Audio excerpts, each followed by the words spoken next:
On today's menu is an easy cauliflower recipe in which I have included chickpeas as well. Namaskar and welcome to Curries with Boombi. The very first thing we need to do is to bring a pot of water to come up to a rolling boil. Then add a teaspoon of salt and half a teaspoon of turmeric powder. And then Mr. Potato is the first one to dive in. Cover for 2 minutes and then add chopped cauliflower florets. As you can see, I have chopped the cauliflower into small florets, and so did I to the potatoes. Boil them for about 3 to 4 minutes or until you see the potatoes are just turning to get a little soft, and the same goes for the cauliflower. Please do not wait for them to get too soft because they will be again getting cooked with the spices.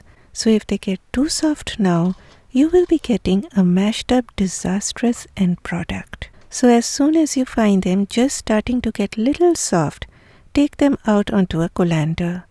Please do not discard this turmeric water yet because we will need it later. Moving on to the next step of the recipe. Pan out on medium-high heat with 3 tablespoons of oil. Once the oil turns hot, lower the heat to low and add the whole spices. 2 green cardamoms. Always crack open the pods a little bit before adding to the hot oil, or else sometimes they may burst open and may land on your skin. Then a cinnamon stick, a dried bay leaf, and dry red chili. Now guys, I do not bother to take out the seeds, but if you are not accustomed to having spicy food, then please take out the seeds before adding the chilies to the oil. 1 teaspoon of cumin seeds and half a teaspoon of black mustard seeds, which is totally optional. Fry everything for a few seconds and allow the seeds to splutter to release all the flavors in the oil. Then in goes finely chopped onions. Add just a pinch of salt to soften down the onions and fry them till they just start to get a little golden brown. Side by side I will be making a spice paste. Bowl out 2 teaspoons of Kashmiri red chili powder, which is mild in terms of heat level. But guys, use very less to start with if you are new to using this chili powder. You can always add some at the end, but it is very hard to get rid of that heat once you add it. Then I added half a teaspoon of turmeric powder and 2 teaspoons of ground coriander. Add 4 to 5 tablespoons of water, mix very well, and your spice paste is all ready.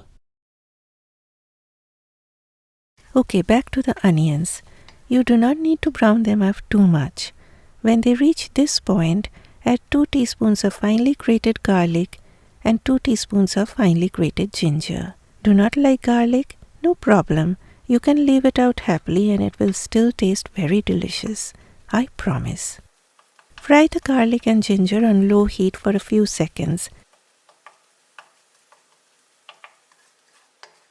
And then it's time for the spice paste to go in to paint up the dish.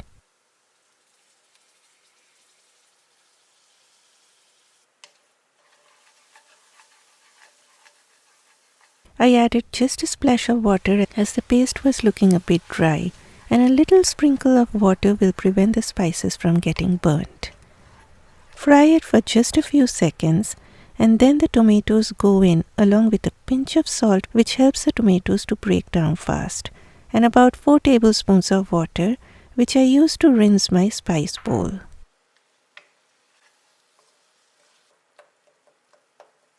Now cover on medium heat for 2 minutes. After 2 minutes, lid off. The tomatoes have started to soften down, so to help it soften down more, I added a ladleful more of that water in which I had boiled the potatoes and cauliflower. Stir. Again lid on medium heat for 2 minutes. After 2 minutes, lid off.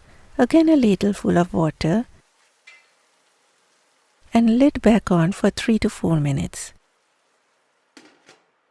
Okay, after 4 minutes, the tomatoes have turned into a mush.